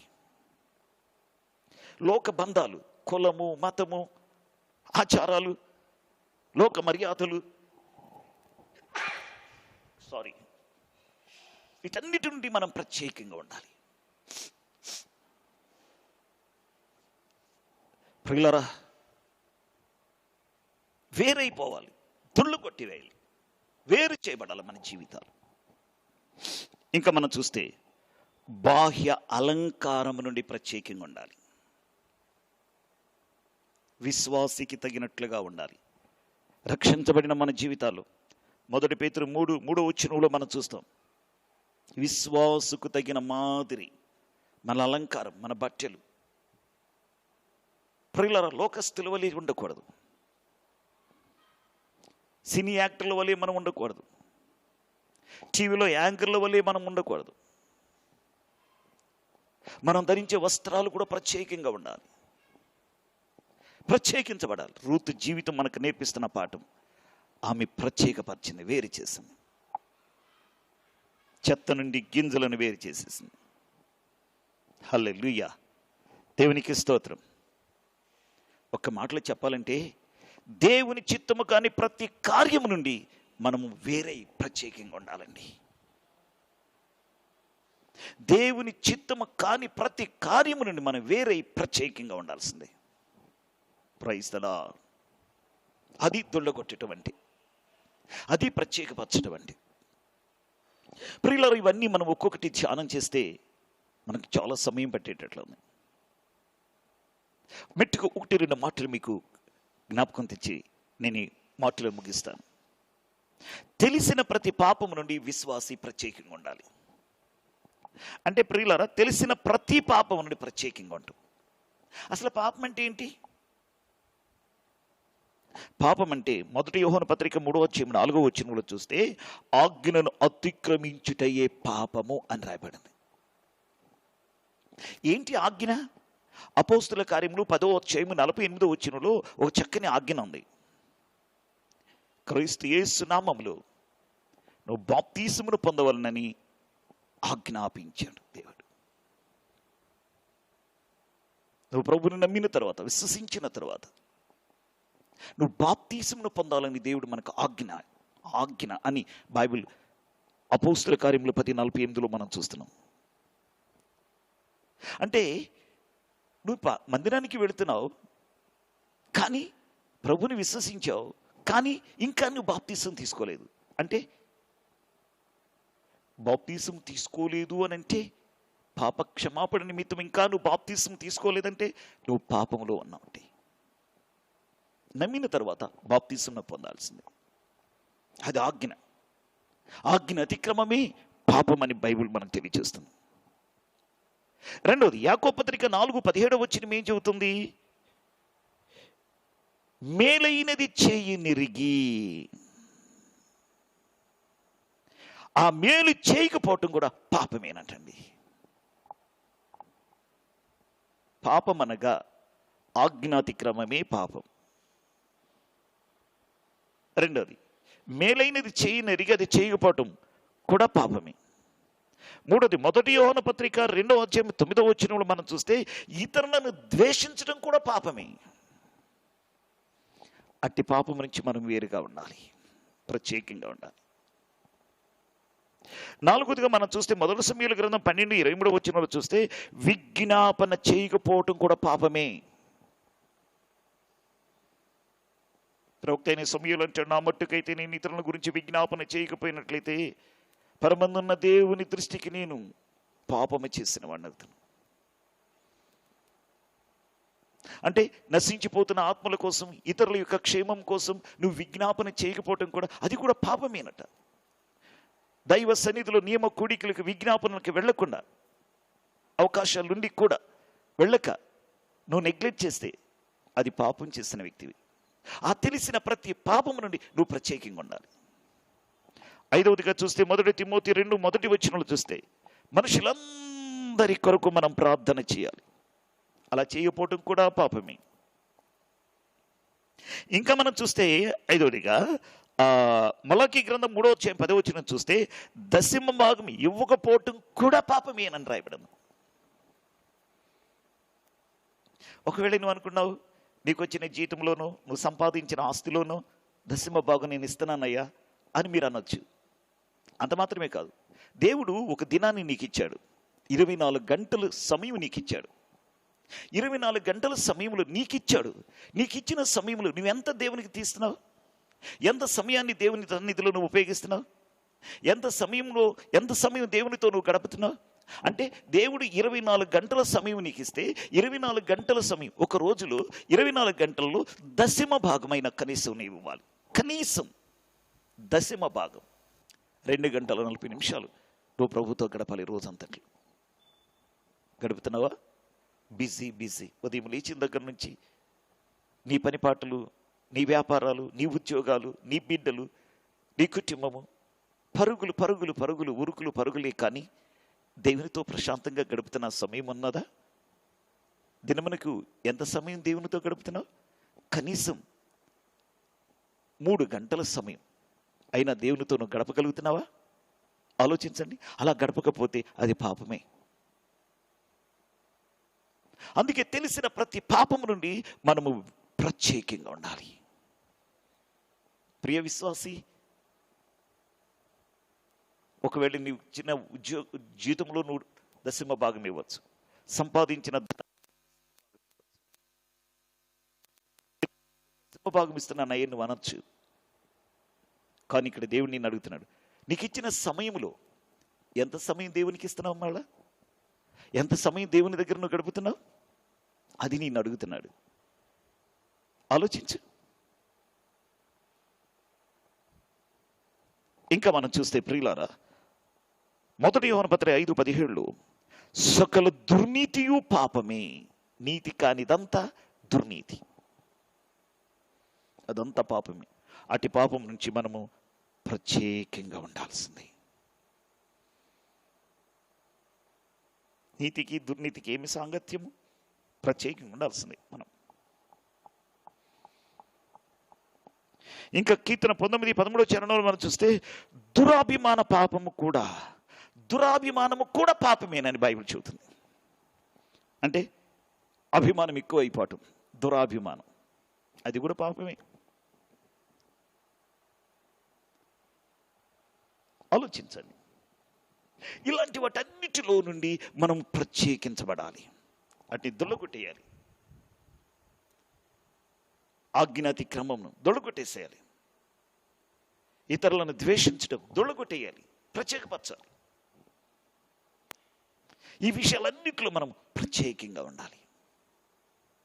Praise the Lord. హల్లెలూయా. పాపము ఉద్యోగస్తులు, విశ్వాసులైన ఉద్యోగస్తులు,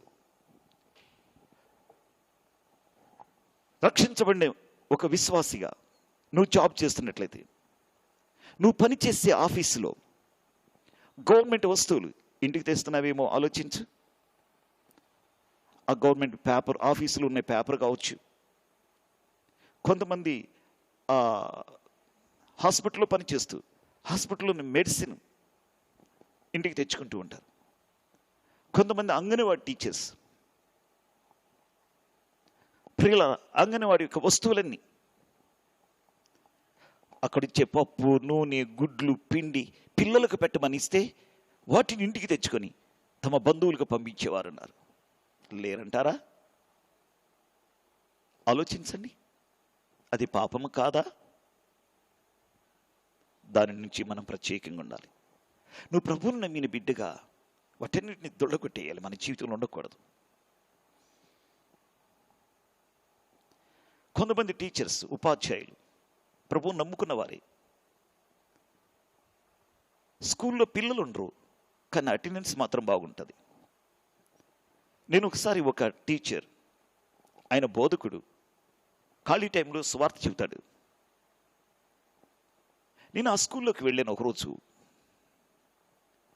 ఐదుగురు పిల్లలు ఉన్నారు. నేను అనుకున్నాను, ఇంటర్వెల్ కొట్టారు కాబట్టి వారంతా బయటికి వెళ్ళి ఉంటారు అనుకున్నాను. నేను ఆ టేబుల్ మీద కూర్చొని కుశల ప్రశ్నలు అడుగుతూ మెల్లగా ప్రక్కనున్న రిజిస్టర్ తీసుకొని తిప్పి చూశాను. 75 మంది ఉన్నారు పిల్లలు.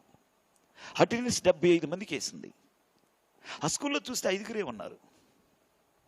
ఏంటి బ్రదర్, పిల్లలు ఏరి ఎక్కడ ఏంటి 75 మంది ఉండాలి కదా, ఏరి బ్రదర్ అన్నాను. బ్రదర్, ఆ ప్రశ్నలు మనం జవాబు చెప్పలేం బ్రదర్ అన్నారు. మరి అటెండెన్స్ వేస్తుంది కదా, 75 మందికి అటెండెన్స్ వేస్తుంది కదా, మరి హాజరు పలికిన పిల్లలందరూ ఉండాలి కదా బ్రదర్, మన దేవుని బిడ్డలము కదా, పిల్లలు లేకుండా మనం ఎలాగో అటెండెన్స్ వేస్తున్నాం. ఇది పాపం కాదా బ్రదర్? అలాగైతే మా ఉద్యోగాలు ఇక్కడ ఉండవు బ్రదర్, ఏదో ఒక ప్రాంతానికి మమ్మల్ని తరలించి వేస్తారు, మా స్కూల్ తీసేస్తారు, ఏవేవో చెప్పుకుంటూ వచ్చారు. ఏమైనా సరే అట్టి వాటిలో ఉంచి మనం ప్రత్యేకించబడాలి. Praise the Lord. కొంతమంది సంతకాలు పెడతారు, జాబుకి వెళ్ళరు. అది పాపము కాదా? అందుకే తెలిసిన ప్రతి పాపమునకు మనము ప్రత్యేకంగా ఉండాలి. రూతు ప్రత్యేకపరిచింది. నీ జీవితంలో ప్రత్యేకత ఉందా? కొంతమంది గవర్నమెంట్ ఉద్యోగస్తులు, టీఏలు, డిఏలు, ట్రావెలింగ్ అలవెన్స్లు, మెడికల్ బిల్స్, ఇన్కమ్ ట్యాక్స్, ఈ విషయాలన్నిటిలో ప్రియులారా దాచిపెడుతూ ఉంటాం. ప్రత్యేకత ఉండదు. పేరుకు ప్రభు నమ్మిన వారు, నువ్వు బోయాజు పొలంలోనికి వచ్చిన తర్వాత, దేవుని సంఘములో చేర్చబడిన తర్వాత ప్రత్యేకత, వాటన్నిటి నుండి ప్రత్యేకించబడాలి. Praise the lord.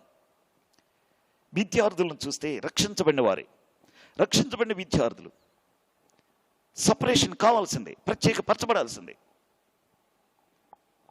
పేరెంట్స్ దగ్గర అవసరం కంటే ఎక్కువ మనీ తెచ్చుకుంటారు పిల్లలు, విద్యార్థులు. ఏవో లెటర్స్ రాసి, ఫోన్ చేసి, అవసరం ఉన్న దానికంటే ఎక్కువ చెప్పి తల్లిదండ్రుల దగ్గర నుంచి డబ్బులు దోచుకుంటున్నారు.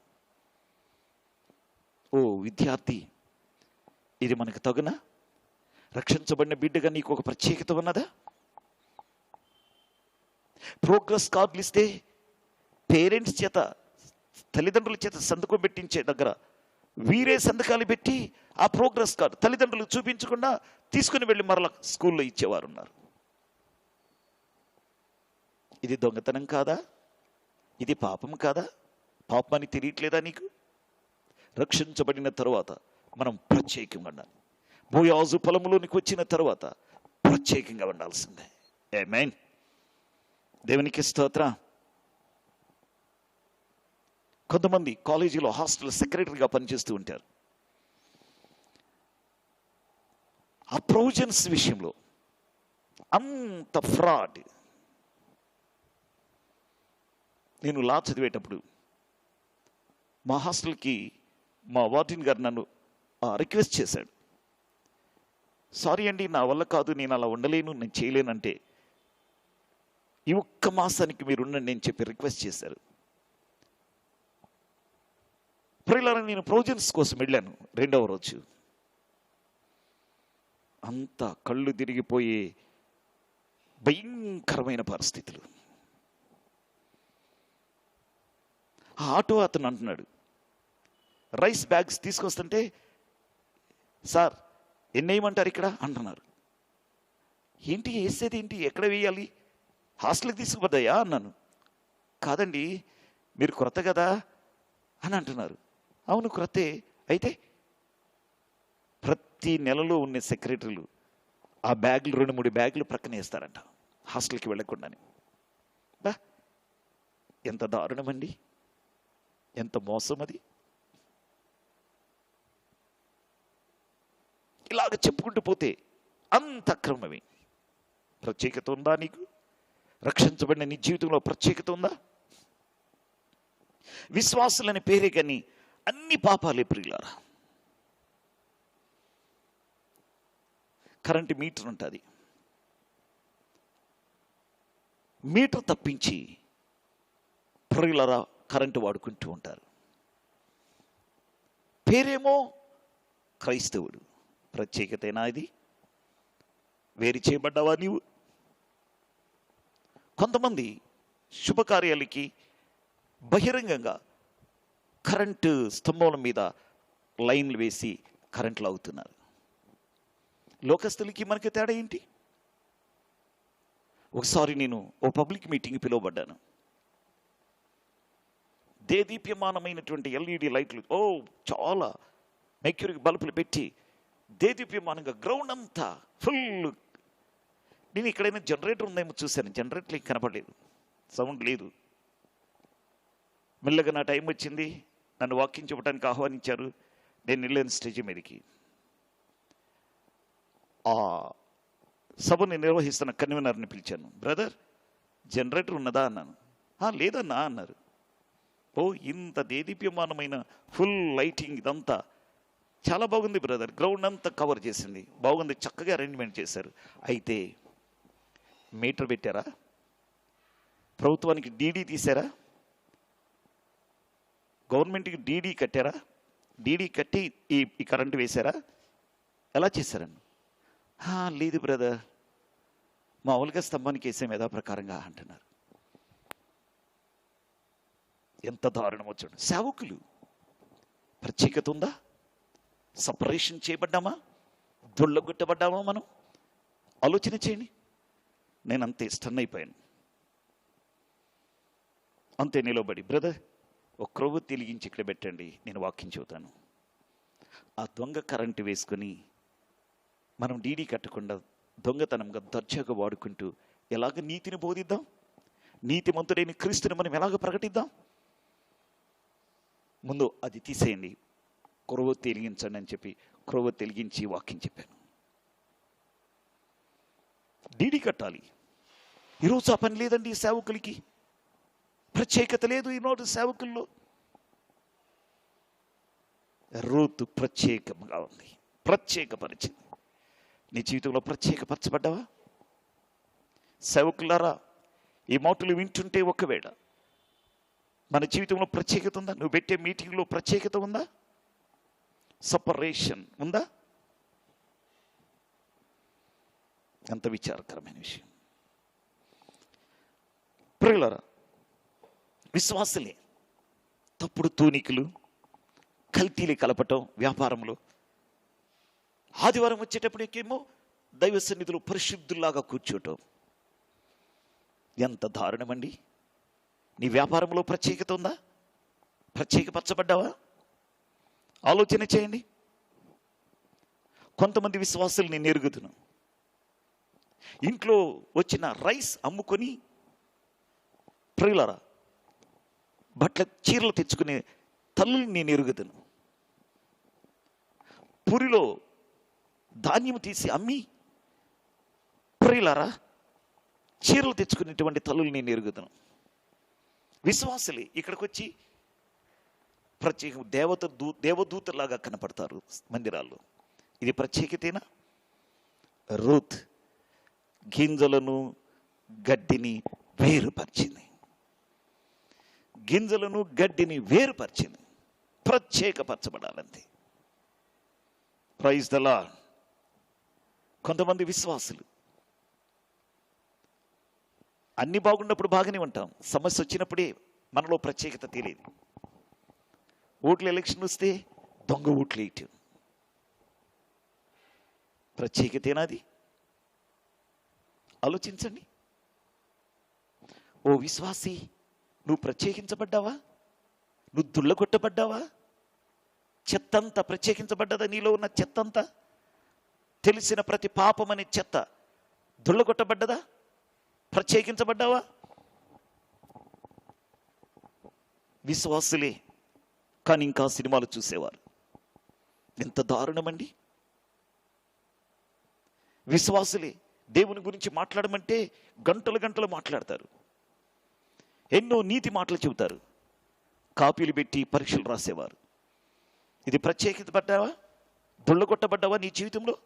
అది పాపమని తెలియదా? తప్పని తెలియదా? దొళ్ళగొట్టబడ్డావా నీ జీవితంలో? ప్రత్యేకించబడ్డావా నీ జీవితంలో? రూత్ ప్రత్యేకపరిచింది.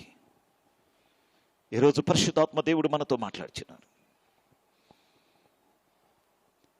దైవ సేవకులే, వారు కూడా పేరుకు సేవకులు, కానీ ఇంకా పాపం చేస్తున్నారు. ప్రత్యేకతలు వచ్చిన విశ్వాసులు దశమ భాగం ఇస్తే దానిలో దశమ భాగం తీయట్లేరు.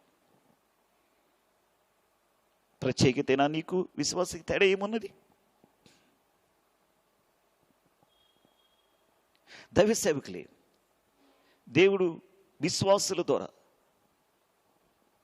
సేవ కొరకై కొంత ధనమునిస్తే దాన్ని తీసుకెళ్ళి వడ్డీలకి వ్యాపారాలు చేస్తూ ఉన్నారు. ప్రత్యేకత ఉందా? నీకు వడ్డీ వ్యాపారస్తునికి తేడా ఏముంది? ఓ సేవకుడా, సేవకుడే బిడ్డలకి ఏదైనా శుభకార్యం వస్తే మా క్యాస్టేనా అంటున్నారు. కులము ప్రత్యేకించబడలేదు. ఇంకా నువ్వు సేవకుడివి. రూత్ మనకు నేర్పిస్తున్న పాఠం, గింజలను గడ్డిని వేరు చేసింది. నీ జీవితంలో ఉన్న ప్రతి గడ్డి, ఆ కులం అనే గడ్డి ఇంకా వేరు కాలేదా? ప్రత్యేకపరచబడలేదా? ఆలోచన చేయండి. ఒకవేళ ఖండించి చెబితే సంఘం ఖాళీ అవుతుందని అన్యులు లాంటి తంతు నేర్చుకున్నారు ఈనాడు సేవకులు. చాలామంది కలిసిపోయారు అన్యులతో. ఎంత దారుణమండి! ఓ దైవ సేవకుడా, నువ్వు ప్రత్యేకించబడ్డావా?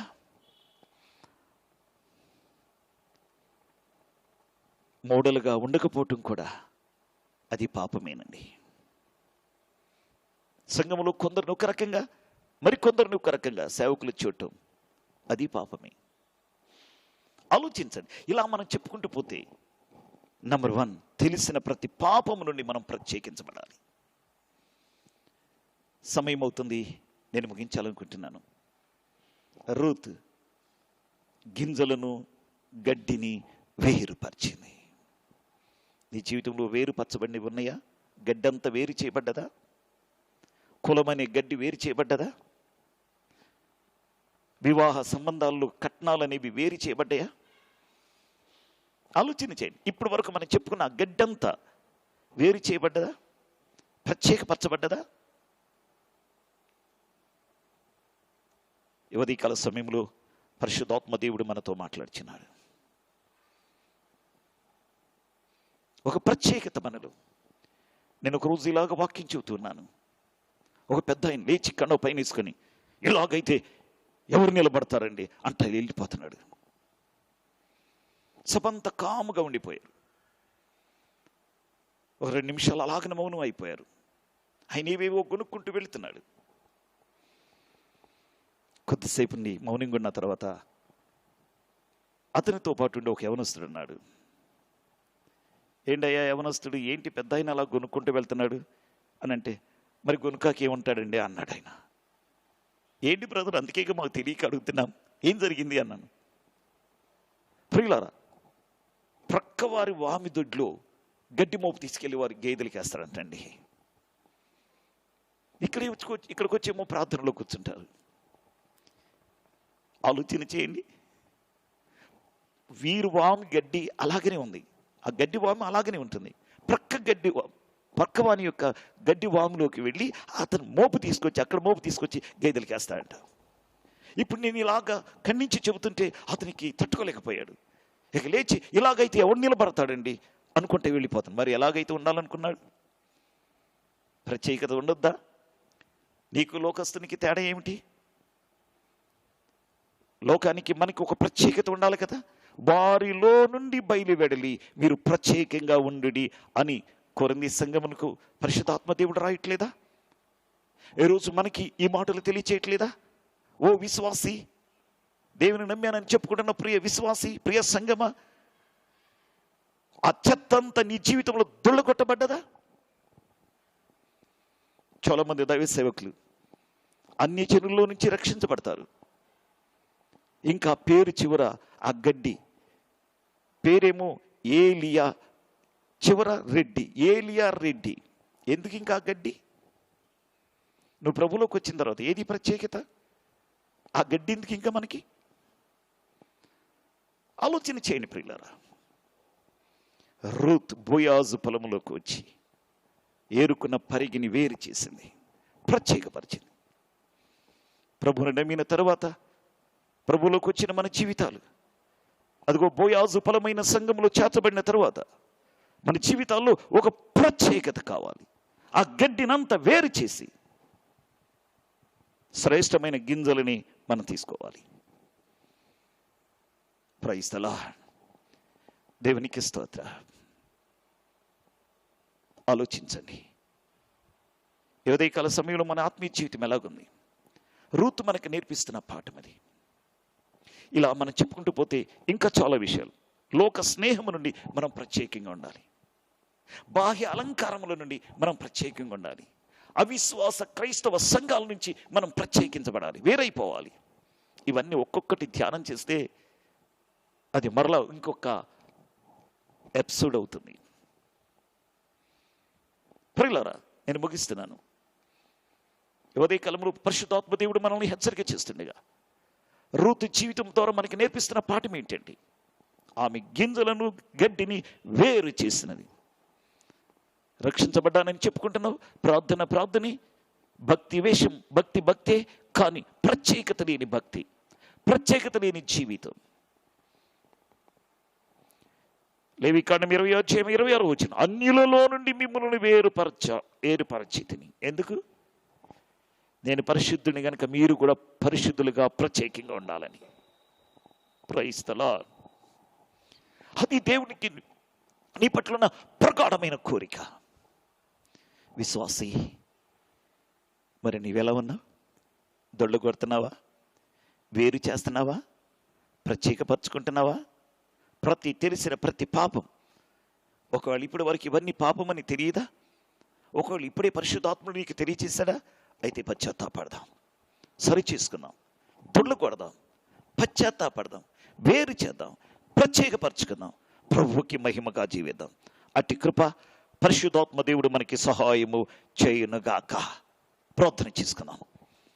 సకల ఆశీర్వాదమునకు కారణభూతుడు అయినటువంటి మా ప్రియ పరలోకపు తండ్రి, మనోహరుడా, నీ మనోహరమైన ఘనమైన ఉన్నతమైన శ్రేష్టమైన నీ నామమును బట్టి నిన్ను స్తుతిస్తున్నాము ప్రభు.